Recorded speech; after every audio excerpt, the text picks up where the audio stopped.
buenos días, iglesia.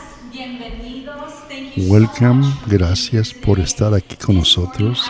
Esta mañana estoy emocionada de continuar en nuestra serie Vía Negativa, que es un estudio a través de los 10 mandamientos. Y al avanzar en la serie en las próximas semanas, mi esperanza es como seguidores de Jesús, como cristianos, que nuestra perspectiva se amplíe, se profundice nuestra comprensión y nuestro conocimiento de la palabra de Dios se fortalezca. La semana pasada habló Zach acerca de la vía negativa, esta frase en latín que quiere decir el camino negativo, el camino de la negación. Ahora, esto no implica el tipo malo de negativo, pero más bien una mejor forma de definir o describir esta frase al revés. Y esta vía negativa es afirmar lo que es verdad, afirmando lo que no es verdad. Es una forma de pensar que se centra en lo que no es en lugar de lo que es. En las próximas semanas vamos a ver cada una de estas cosas de los mandamientos y en lugar de solo hablar de lo que no deberíamos estar haciendo, también veremos lo que deberíamos estar haciendo. Al mirar estos mandamientos a través de esta vía negativa, no son tanto los no, sino más bien el cambio. Y la pregunta que continuaremos haciendo una y otra vez no es solo qué significa este mandamiento para mí personalmente, más bien haremos la pregunta, ¿qué revela este mandamiento sobre quién es Dios? La semana pasada Zach usó la analogía de Miguel Ángel. El pintor, escultor famoso Miguel Ángel, el Papa le preguntó, ¿cuál es tu secreto para crear una imagen tan refinada de David? Y Miguel Ángel respondió, sencillo, solo quito todo lo que no es David. Esta analogía explica, aunque de una manera abstracta, que a veces las cosas no siempre son lo que percibimos que son. ¿Qué pasaría si tanto los creyentes como los no creyentes ven una jaula, pero era en realidad una invitación a la libertad? Esa jaula, porque la libertad de Dios determina la verdadera libertad que viene por Dios. ¿Qué pasa si los 10 mandamientos no son solo un montón de leyes que tenemos, sino más bien un llamado, una invitación a algo más grande? Al estudiar este mensaje, escuché una analogía que si las personas ven los mandamientos o los cambios de Dios como simples reglas para acercarnos, para estar dentro de una cerca y mantenernos atrapados, entonces el camino de Dios son la cerca que conduce a un patio de recreo. Y esta cerca está destinada a ser protegida. La cerca que rodea el parque infantil protege. Espero que en las próximas semanas no solo profundicemos nuestra comprensión de lo que Dios quiere o no quiere que hagamos, sino que continuemos viendo los mandamientos para que las miremos y sigamos ciegamente a Jesús, más bien el cambio que puede haber y cambiar un cambio y que tengamos un deseo de seguir los mandamientos para poder cultivar ese deseo de seguir los caminos de Dios en lugar de sentirlo como un tener que hacerlo. Esta mañana tenemos la oportunidad de entender mejor el por qué Dios nos invita a esa comprensión de lo que los mandamientos son. Así que piensen, vamos a orar, pero queremos posicionar nuestro corazón para abrir nuestra mente y ver lo que Dios nos está pidiendo. Oremos. Señor, te damos gracias. Te damos gracias, Señor, para alcanzar tu palabra, Señor. Te damos gracias por todo lo que está ocurriendo, que tu Espíritu Santo nos está preparando, Señor. Y por eso pedimos que en estos próximos 25 minutos nos posiciones nuestro corazón para que nos hables directamente. Quita toda distracción para poder entender tu palabra. En tu nombre lo pedimos, Señor. La semana pasada pasamos mucho tiempo hablando y preparando la importancia del contexto. Cada vez que leamos la Biblia, tenemos que pensar el contexto literario, el contexto narrativo, el contexto cultural e histórico. Y al entrar al capítulo 20 de Éxodo, recordemos y mantengamos en primer plano lo que está sucediendo en el momento en que Dios le dio a Moisés los 10 mandamientos. Esta parte de escritura, recordemos que los israelitas estaban esclavos en Egipto, eran esclavos. Y hay eventos que Dios milagrosamente los saca de esa esclavitud de Egipto. Y en el capítulo 1 de Éxodo vemos que los israelitas están esclavizados. Y en el capítulo 3 vemos a Dios hablarle a Moisés a través de una zarza ardiente y le dice que está siendo llamado a desempeñar un papel de liberación para el pueblo de Dios. En el capítulo 7 al 11 vemos que las plagas ocurren para que Dios muestre su poder y el faraón libere a la gente y sale de Egipto. Y luego vemos como después Dios los saca y abre el mar rojo. ¿Para qué? Para que salgan y escapen de Egipto los israelitas. Y luego vemos cómo milagrosamente proporciona comida y agua todos los días para sostenerlos en su salida de Egipto a la tierra prometida.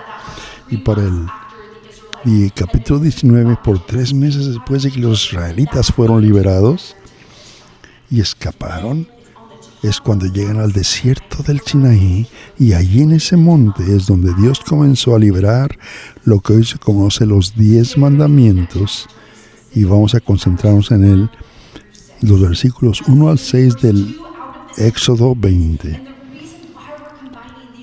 Y la razón por la que estamos combinando estos 2 mandamientos, los 2 primeros, es porque comparten un tema. Y es exclusivamente una adoración exclusiva de que solo Yahvé merece nuestra lealtad y adoración. Así que, comenzando con el versículo 1, dice: entonces Dios le dio a la gente todas estas instrucciones. Yo soy el Señor tu Dios. Recuerden que esta es una declaración de identidad. El que te rescató de la tierra de Egipto, el lugar de tu esclavitud. Recuerden que Dios salvó al pueblo antes de darles la ley. En el versículo 3 dice: no tendrán otro Dios más que yo. No se harán ningún tipo de ídolo ni imagen de nada que está en los cielos, ni en la tierra, ni en el mar. No se inclinarán ante ellos ni los adorarán, porque yo, el Señor su Dios, soy un Dios celoso que no tolera su afecto por ningún otro Dios. Pongo los pecados de los padres sobre sus hijos. Toda la familia se ve afectada, incluso los niños de la 3ª y 4ª generación.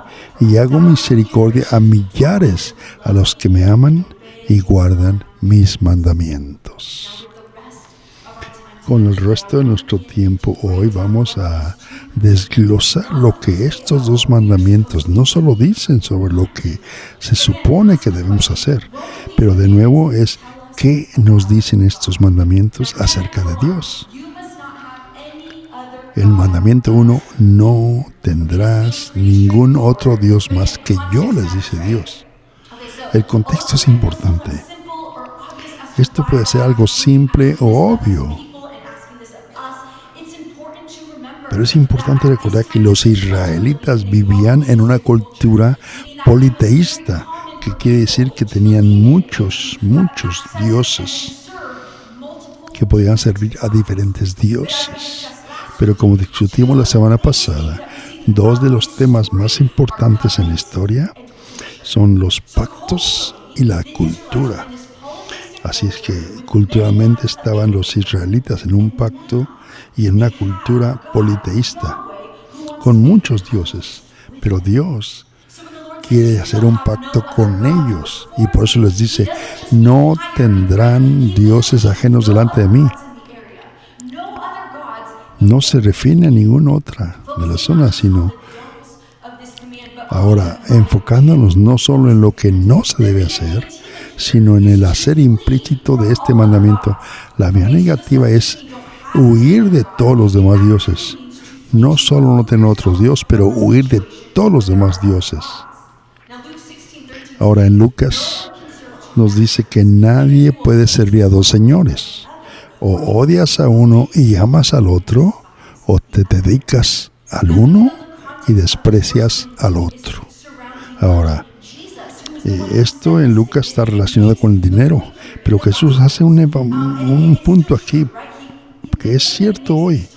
El punto es de que todo lo que demande nuestro enfoque, nuestro tiempo, nuestra atención, nuestro amor, nuestro propósito fuera de Dios mismo o de las cosas a lo que Él nos ha llamado, es una forma de adoración.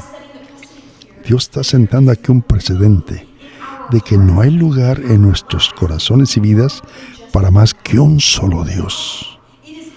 Para Yahvé es la forma en que Él nos creó, la forma en que Él nos diseñó.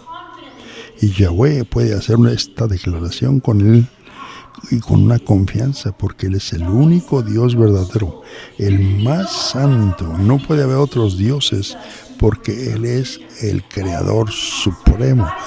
Todo lo demás no es un creador, sino algo creado. Y hay diferencia. Lo que está sucediendo aquí es que Dios está invitando a Israel a un pacto con el Dios Altísimo. Y por eso da el mandamiento número 2. No se harán ídolos de ninguna clase, ni imagen de nada que esté en los cielos, ni en la tierra, ni en el mar. No se inclinarán ante ellos, ni los adorarán. Ahora hay dos pensamientos sobre esto. El primer lugar, cuando se escucha de ídolos, es fácil suponer que la idolatría solo puede tomar la forma de estatuas físicas ante la que la gente se inclina y adora. Pero la realidad es que cuando reflexionamos y pensamos en nuestros deseos como humanos, y si somos honestos, nos damos cuenta de que a menudo vivimos nuestras vidas de tal forma que creamos un mundo que tiene que ver con nuestros propios deseos. Nuestros deseos gobiernan todas las decisiones que tomamos. Cosas como la ropa que usamos, o lo que estudiamos, o las metas que nos proponemos. Y describimos que lo que es cierto de Dios nos da cuenta de que en vez de adorar a Yahvé, al Dios Supremo, estamos adorando a un Dios que está de acuerdo con nosotros mismos. Y cuando esto ocurre, estamos viendo un Dios como que está de acuerdo a lo que nosotros pensamos. Nuestro acuerdo político, estilo de vida o nuestras decisiones. Y para muchos a lo largo de la historia, el mandamiento de no tener ídolos se interpreta como no hacer estatuas. Pero les digo que hay algo mucho más peligroso de idolatría, específicamente en nuestro contexto y en nuestra cultura, y eso es el ídolo de uno mismo, de seguridad, de la aprobación de política, de relaciones, de éxito, de riqueza, de salud, comida, cualquier ejemplo. No faltan ejemplos. La idolatría, por eso, no es solo la adoración de estatuas, es la adoración de cualquier cosa a la que pongamos delante de Dios. ¿Me explico, iglesia? Ahora, el segundo pensamiento es habla un poquito de la última serie, de cuando hablamos de la Imago Dei, que quiere decir la imagen de Dios. Fuimos creados a la imagen de Dios. Y en Génesis dice que Dios creó al hombre a su imagen. A su imagen de Dios los creó hombre y mujer. Me encanta esta conexión, porque una parte de la razón por la que Dios nos ordena no tener ídolos ni imágenes, es porque de acuerdo a Génesis, Dios ya lo hizo. Dios ya lo hizo. Lo que significa es que usted y yo, todos nosotros ya hemos sido creados a su imagen. Somos los portadores de su imagen. Y como seres humanos no necesitamos crear una imagen a la semejanza de Dios, porque Él ya lo hizo en nosotros para adorar. Cuando creamos ídolos, estamos adorando dioses falsos. Ahora, eso no significa que somos dioses, no, pero Dios nos hizo a su imagen y nos dio autoridad y dominio sobre la tierra. Cuando creamos imágenes o adoramos ídolos, simplemente estamos regalando ese poder que Dios nos incrustó en nosotros y se lo estamos dando a ídolos falsos, ya sean estatuas o construcción humana fugaz que estamos priorizando sobre Yahvé. Y al hacerlo estamos regalando algo que es nuestro. Dios nos creó para eso. Y la idolatría disminuye la gloria de Dios. Y dado que los seres humanos fuimos hechos a la imagen de Dios, se deduce que la idolatría también es perjudicial para la esencia misma de nuestra humanidad. Y lo que es peor que cambiar la gloria de nuestro Dios para parecerse al hombre mortal, o crear ídolos de uno mismo o de la seguridad, o cualquier cosa que sea, es frustrar el propósito de nuestra propia existencia. No sé usted, pero esto es muy importante para mí. La segunda parte del mandamiento 2 dice que porque yo, el Señor tu Dios, soy un Dios celoso que no tolera afecto por ningún otro día. Pongo los pecados de los padres sobre los hijos y toda la familia se ve afectada, aún los niños de tercera y cuarta generación, porque me rechazan. Pero hago misericordia a millares y millares, miles y miles, a los que me aman y guarden mis mandamientos. Ahora, ¿qué es lo que pasa cuando no seguimos? ¿Qué es lo que pasa cuando no seguimos el mejor camino de Dios? Una de las mayores alegrías de mi vida es ser la mamá, mi papel como madre de mis dos niñas, pero hay áreas de mi vida que están rotas y son pecaminosas.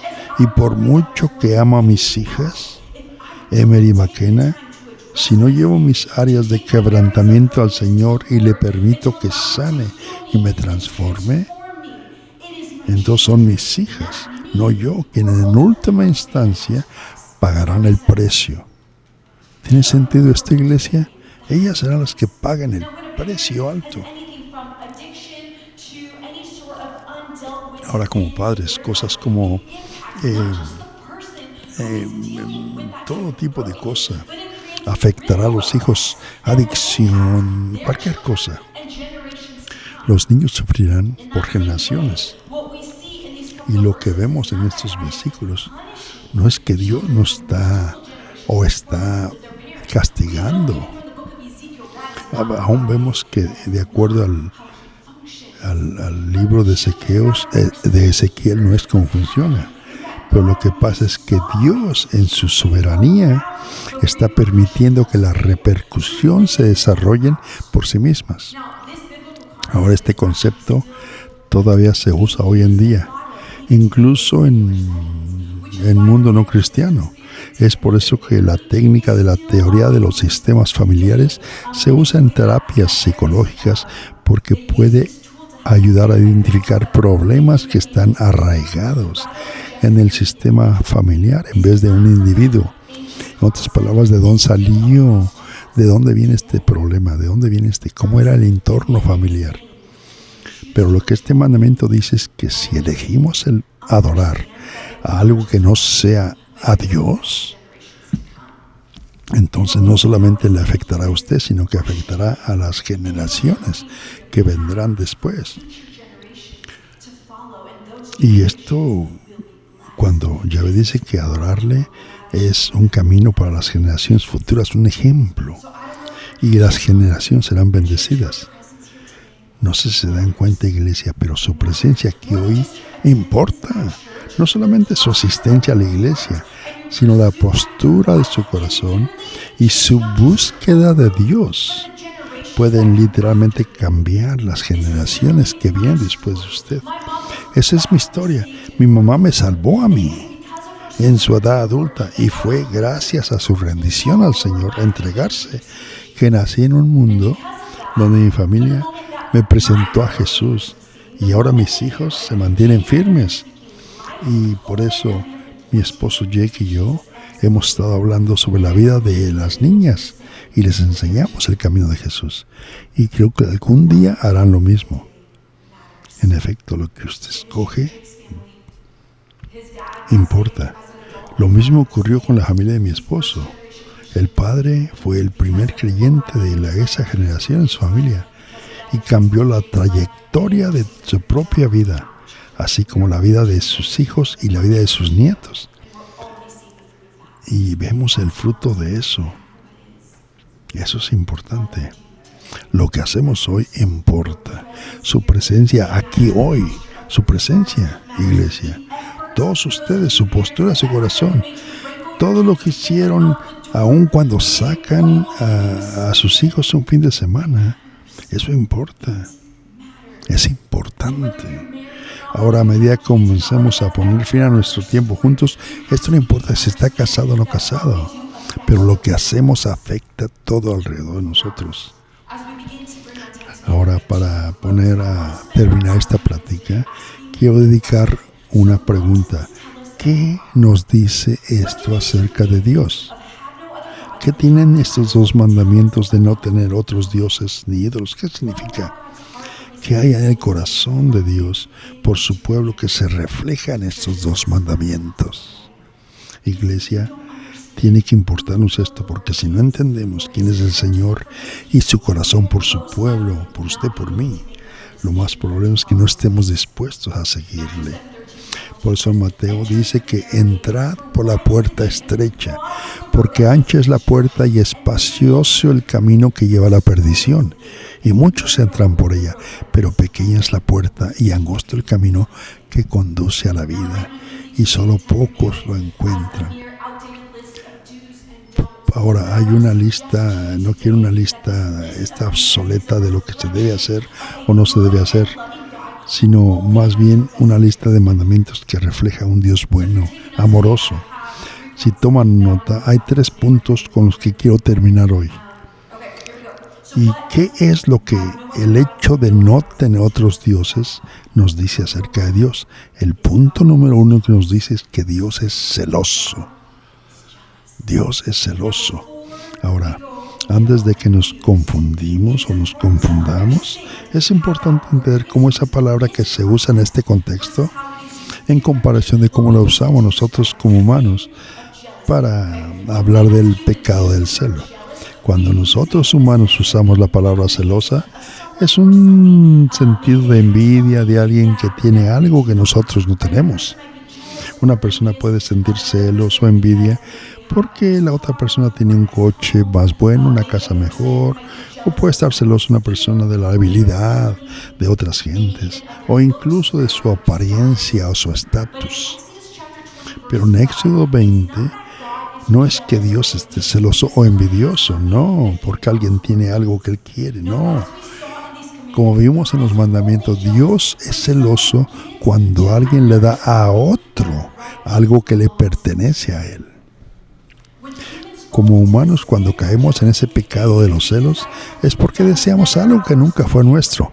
Pero cuando Dios expresa celos, es porque aquello de lo que Dios está celoso le pertenece a Él. Es la diferencia. Nuestro culto, nuestro servicio debe pertenecer a Yahvé, a Dios Altísimo solamente. El punto 2, nos estamos hablando de que nunca estaremos satisfechos separados de Dios. Separados de Dios jamás estaremos contentos.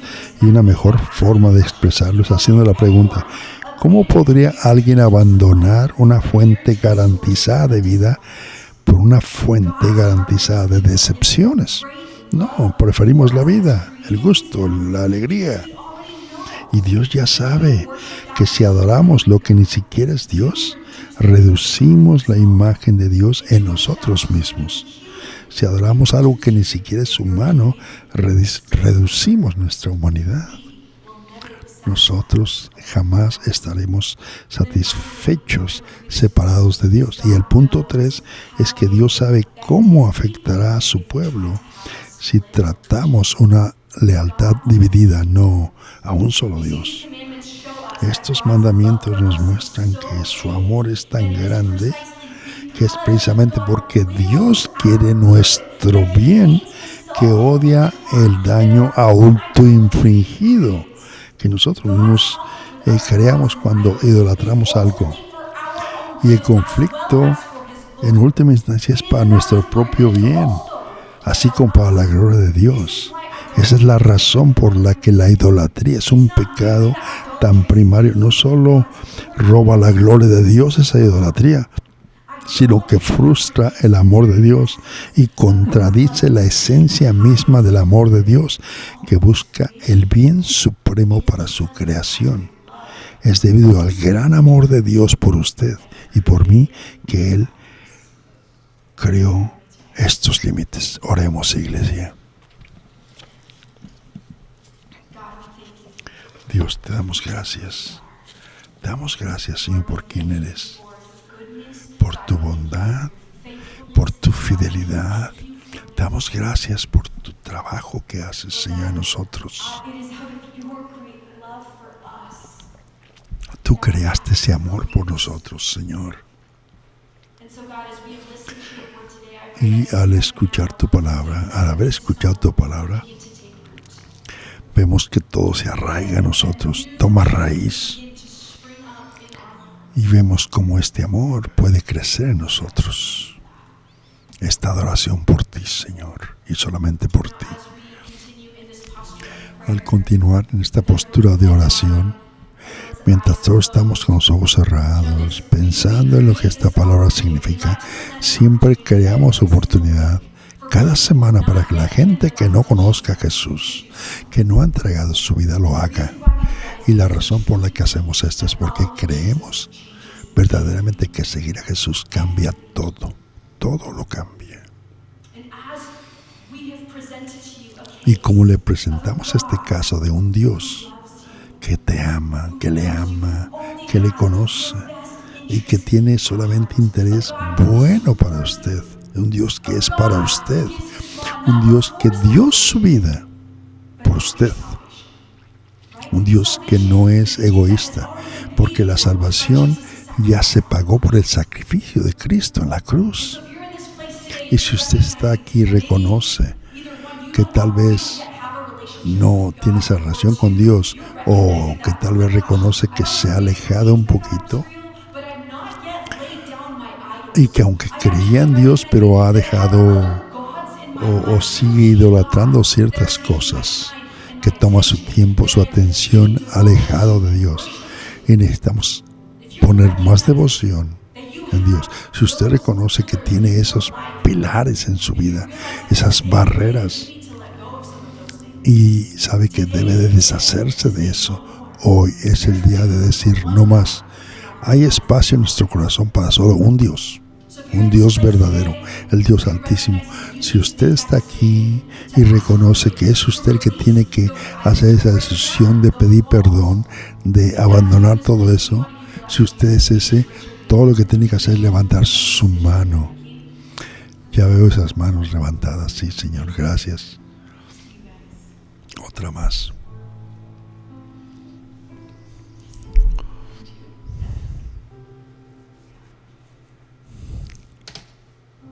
Ya veo esas manos, sí. Gracias. Damos gracias, Señor, por esas manos levantadas esta mañana. Creo que hay muchos de nosotros que reconocemos que tenemos ciertos ídolos en nuestra vida que no deben existir. Por eso en este momento, Señor, para estos que levantaron su mano, te decimos gracias por su sí, por aceptarte, porque tú moriste en la cruz y pagaste el precio por su pecado, por mi pecado, por nuestro pecado. Y oramos por eso, que por estas personas que levantaron la mano, para que tu Espíritu Santo experimente su vida y guíe su vida de aquí en adelante. Que esto sea una declaración de fe, de rendir su vida, de entregar su vida completamente a ti, Señor, con esta decisión para cambiar su vida. Y para el resto de nosotros, que reconocemos que hay áreas en nuestras vidas que nos permiten posicionarnos en un lugar que no solamente hay espacio para ti, perdónanos, Señor. Revélanos cuáles son las cosas, Señor, que nos están molestando. Revélanos, Señor, eso. Te damos gracias, Señor, porque tu amor maravilloso es lo importante. No tu enojo, sino tu amor por nosotros. Y hay corazones en este momento que están dirigiéndote a ti. Te alabamos en el nombre de Jesús.